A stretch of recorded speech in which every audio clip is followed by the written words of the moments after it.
let's jump into the waiver wire, the real meat of the burger of this podcast.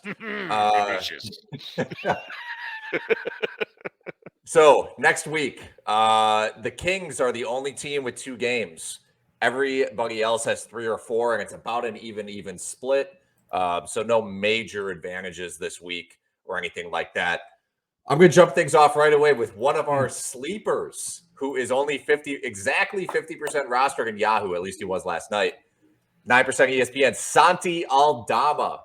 He played 39 minutes against the Knicks in overtime while on my bench in a 16-team league. 18 points, 11 boards, 3 threes, 1 assist, 1 steal, 1 block. Looks great. I want to couch this by saying Dylan Brooks was out. Zaire Williams was out, and this was an overtime game. But I still think Aldama is pretty much a lock to see 28 minutes a game until Jaren Jackson comes back. He is basically doing a Jaren Jackson impersonation as a 3-and-D power forward / center. Mm-hmm. And I think he'll continue seeing backup center minutes 6'11" throughout the year. 6'11". So Adam now, I think he's still a long-term viable guy, especially with Jackson's injury history. If you have to drop him at some point in the year, whatever. If he's giving you top 75 value right now, it doesn't matter if you have to drop him later. Block shots and threes are always a winning combo. You scared about what this does to Brandon Clark? Yeah, of course. Yeah. But Santi Claus breakout, I'm with you. I'm looking at it as a long-term ad. He did this all preseason, and there's really no reason to think he won't continue. The minutes were a little bit inflated in the opener because it was an overtime game. But this is a guy that can average like 15 and 8 and get you a couple threes, maybe a block per game. I think the blocks, I don't think he's going to be a massive defensive stats guy, but we'll see. Clark, there's some worry there with Clark, but I would hold him for now because I think he's still gonna provide value in deeper, like 12-team and deeper formats. If you're in a shallower league and have Clark, then I would look at other options. Well, yeah, Ken. Well, before I give my first pick, I do want to ask, if you like our video content, fans, please consider hitting like and subscribe. I'm going to go with a name also from our sleeper list. Down in Houston, Tari Eason, 49% owned in Yahoo, only 12% on ESPN. The rookie saw only 15 minutes in game 1, but shot 4 of 6 from the field with 7 boards. The 6'8" forward was awesome in the preseason. I think he's got a great high ceiling. He was the number 17th pick this summer. And to me, Jason Tate, he's a role player on a good team. Eason's where all the upside is. Anyway, this is a longer play pickup. It's going to be harder to get Eason once he gets into the starting rotation for the Rockets, or maybe he leads that second team, which frankly isn't that good in Houston. Anyway, so if you can get Tari Eason, he's out there in half the leagues. I say do so. I like it. I like it.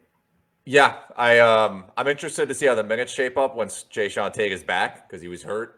And we know Steven Silas is a monster and would start Bruno Fernando over Alperen Şengün. So, but I agree with everything you said, Ken. I don't think anything you said was wrong. Like high ceiling, great per minute guy, just needs the minutes. Shannon, I think I know who you got. Well, I think this will probably one of the more popular targets for free agency in the first week. Jalen Duren, Pistons rookie center, 18 years old. He had 14 points, 10 rebounds, 1 assist, 3 blocks in 22 minutes in the season opener.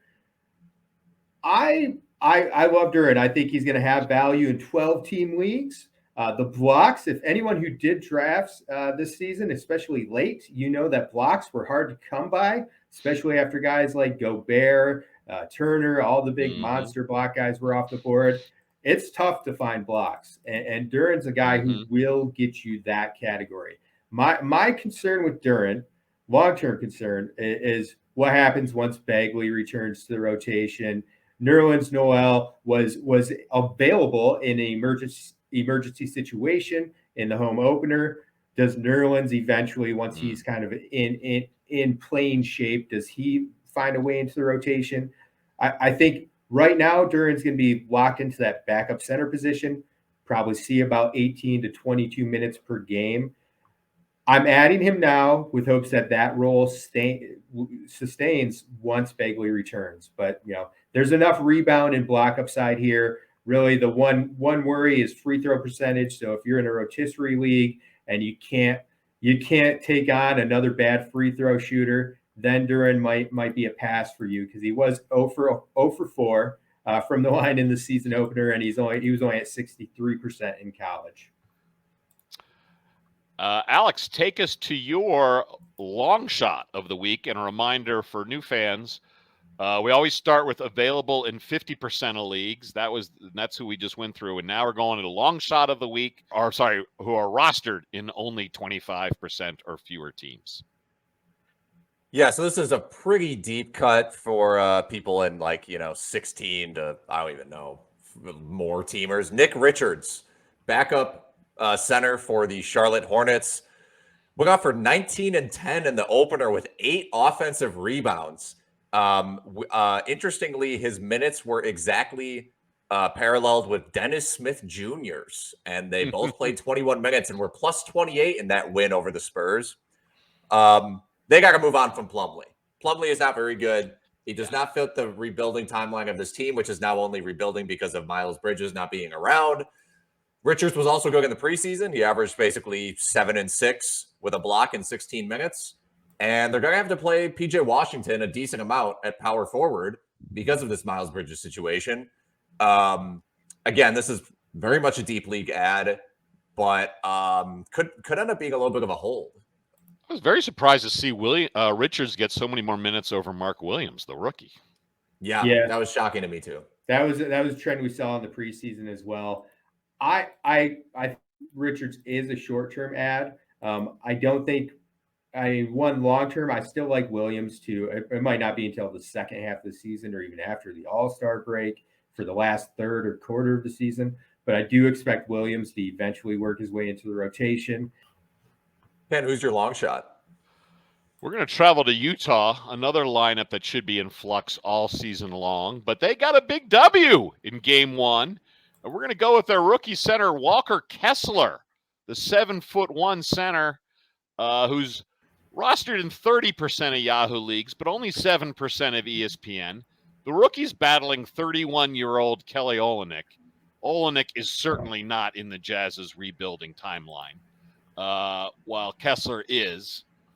Kessler had 12 points and 10 rebounds in game 1 over 24 minutes. The guy averaged 4.6 blocks a game last year at Auburn. So we were talking with Duren. Blocks are hard to find, and Kessler could be a really nice source for those. In Utah, that lineup's going to change every day, so Kessler's going to have some great games and some duds. But I just like the upside and love to find gold on terrible rebuilding squads. Yeah. Kessler saw a good amount of minutes against Jokic in the opener. Important to note that Olynyk and Vanderbilt were both in foul trouble in that game because the Jazz didn't want to double Jokic. So they just played him straight up, which was kind of bizarre. But I mean, Kessler could average 2 blocks a game in 18 minutes. You just never know. So if you're in a deep league, you have to add him. All right, I'm going to go with my long shot of the week. We discussed him briefly earlier. Bruno Fernando, starting center for the Rockets. We called out the 7 assists that he had in the season opener. Just so everyone knows, his career high in assists before that for a single game was 3. Averaged about 0.5 assists per game for his career. I would not expect many more 7-dime games from Bruno Fernando, but that said, if he's playing 25 minutes and starting, I'm not. Again, this is a shallow league. Avoid for me 18, 10-team leagues. It's very unlikely that I think your leagues are deep enough to roster Bruno Fernando. But if you're in a 12-team league, 14-team league, he absolutely should be picked up for as long as he's in the starting lineup. Houston's on a 4-game week this week as well. So good opportunity to add him. Ken, your dull suggestion of the week. My dull suggestion is really more of a know your league rules and make a move. See if your league has an IR spot. And don't make the mistake of thinking that spot's only for when someone you already have rostered gets hurt. Use it now. For instance, I just added Jonathan Isaac. It was a 10-team league. But you can add Jonathan Isaac directly in Yahoo League straight to IR. We don't know when Isaac's coming back, but he's a human pogo stick. And when he does, he's going to dominate on blocks, on rebounds. So use that IR spot. Markelle Fultz, I think, applies there as well. Don't just let your IR spots go empty. That's my dull suggestion of the week. I'll also throw in one more long shot. Trey Murphy. Trey Murphy is sooner or later going to pass Herbert Jones on the depth chart in New Orleans. He's got a far higher upside. He's only rostered in 18% of Yahoo leagues. Try RotoWire today, free for 10 days. Get our premium tools, rankings, analysis, and breaking news alerts. No credit card required. Go to rotowire.com/try.